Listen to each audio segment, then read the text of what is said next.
Well, let's talk more now on the state of politics in Europe with the Director of UK in a Changing Europe, Anand Menon, who joins me now. Anand, good to see you. Thanks for taking the time this evening to join us. Let's focus on France first before talking about the wider continent. A surprise snap election called by Emmanuel Macron. Why do you think he's done it? Well, I mean, there are several schools of thought about that. It's worth saying that even his own party activists were taken aback when they heard the news.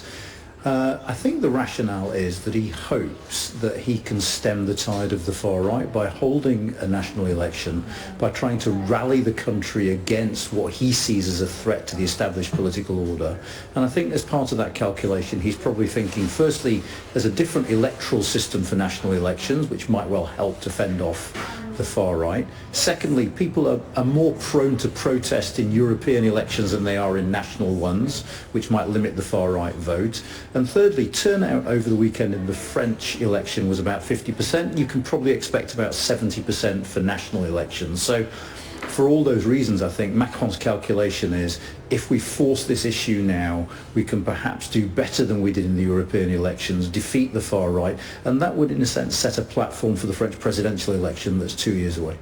So give them a bit of power now and hope they mess it up in time for the 2027 presidential elections. Well, I think his aim is to defeat them now so they don't get power, but I think you're absolutely right. Should the far right win, then they're in the position of having to govern at a difficult time and make trade-offs that might erode their popularity before the election, yes. Look, when you report these things across Europe, it can seem like it is one flavour of right-wing politics, but one right-winger is different from another right-winger, just like anywhere on the political spectrum. Mm-hmm. Giorgia Meloni and Marine Le Pen are not entirely aligned, for example. They have very different views on the US and Europe, for example. Oh, very much so. And actually, if you think about European elections, what parties need to do to have real influence in the European Parliament is collaborate with other parties to create political groups. If all the parties on the far right manage to do that, I think they'd be the second biggest group in the European Parliament. But the fact is, as you say, they can't because they disagree fundamentally. Giorgia Meloni has been far more pro-Ukraine than I think we expected before her election. There are other right-wing parties in Central and Eastern Europe that are more pro-Russia.